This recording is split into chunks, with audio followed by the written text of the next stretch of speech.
जय मसीह की एकता सिंह मिनिस्ट्री में आपका स्वागत है। आज हम जिस टॉपिक पे मनन करेंगे वो है कंफर्ट इन ग्रीफ, यानी दुख के समय पे परमेश्वर हमें कंफर्ट देता है। अगर अचानक से कोई नुकसान हो जाए या किसी की मृत्यु हो जाए तो वो चीज़ हमें बहुत ज़्यादा दर्द देती है, बहुत ज़्यादा पीड़ा देती है और कई लोग उस दर्द और पीड़ा में डूब जाते हैं, डिप्रेशन में चले जाते हैं। जैसे कि कोरोना वायरस के कारण बहुत सारे लोगों की मृत्यु हुई और उसकी वजह से हज़ारों लाखों लोग दुखी हुए। आज का पाठ हमें इस दुख में भी सांत्वना देगा, यानी हमें शांति देगा। लूका 7:11-17 में लिखा है कि यीशु मसीह की मुलाकात एक स्त्री से होती है जिसका इकलौता पुत्र मर गया होता है और वो विधवा होती है। जब यीशु मसीह सूबेदार के दास को चंगा करके कफरनहूम से कुछ दिन बाद नाइल नगर को जाते हैं तब ये घटना घटती है। आइए हम लूका 7:11-14 पढ़ें।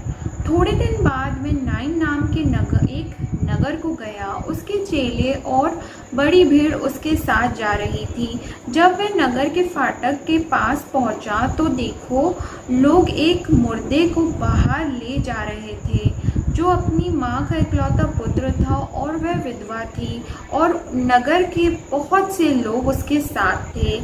उसे देखकर प्रभु को तरस आया और उससे कहा, मत रो।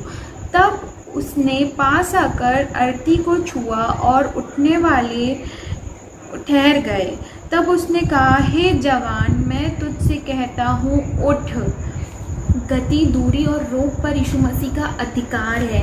लूका 7:2-10 में हम देखते हैं कि सूबेदार के दास को प्रभु यीशु मसीह ने चंगा किया था। उसके बाद वो नाइल नगर को गया जो कि 32 किलोमीटर दूर है। वहाँ पे जब यीशु मसीह प्रवेश करते तो वहाँ पे एक अर्थी को आते हुए देखते हैं और वो अर्थी एक यंग लड़के की रहती है जो कि अपनी विधवा माँ का इकलौता पुत्र है। तो यीशु मसीह को उस पर तरस आता और उससे स्त्री से प्रभु कहते हैं कि मत रो। प्रियो, हम नाइल नगर के फाटक के पास देखते हैं कि वहाँ पे दो प्रकार की भीड़ है।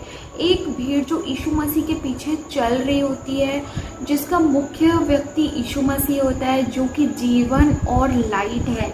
आप यूहन्ना 14:6 पढ़ सकते हैं। आप पहला यूहन्ना 5:12 भी पढ़ सकते हैं।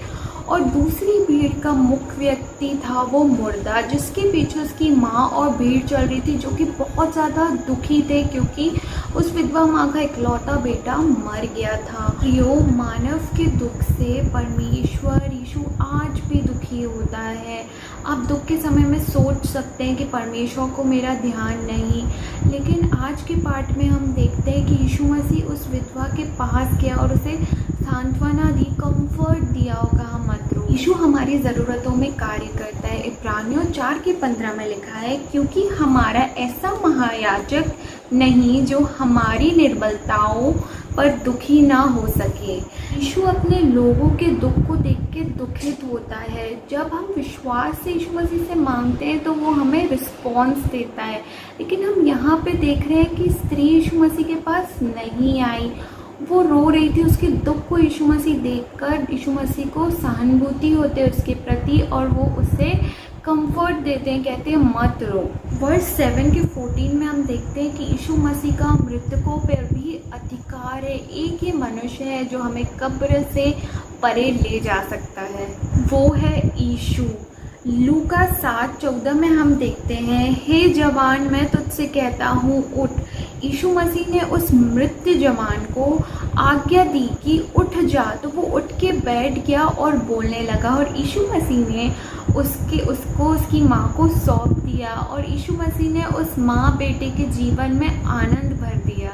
आइए हम भीड़ का रिस्पॉन्स देखते हैं कि सब कोई भय से भर गए। लूका 7:16 में सब कोई भय से भर गए। ये श्रद्धा युक्त भय था।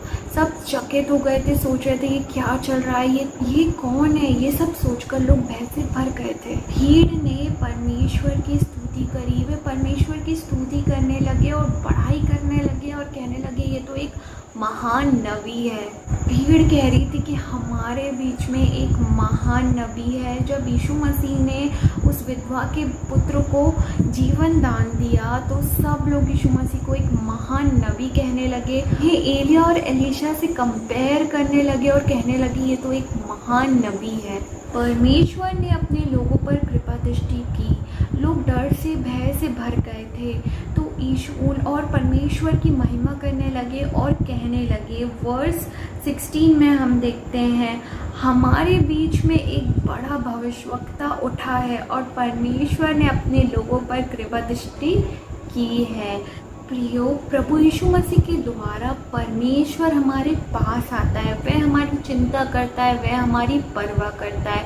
परमेश्वर ने हमारे पापों और उसके दंड से छुड़ाने के लिए प्रभु यीशु मसीह को भेजा और प्रभु यीशु मसीह भी हमारी चिंता करता है। उसने नाइन नगर की एक विधवा को देखा कि वह बहुत दुखी है कि उसका इकलौता पुत्र मर गया और यीशु मसीह उसके दुख में बहुत ज़्यादा दुखी हुआ।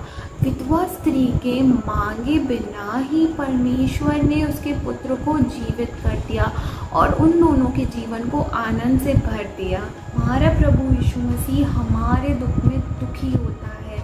वो चाहता है कि हम सदा आनंदित रहें, इसलिए हमारे दुखों को, हमारे कष्ट को परमेश्वर के सामने रखें, प्रार्थना करें और वो हमारे जीवन को भी आनंद से भर देगा। इस छोटे से वचन को सुने जाने पे परमेश्वर आपको बहुत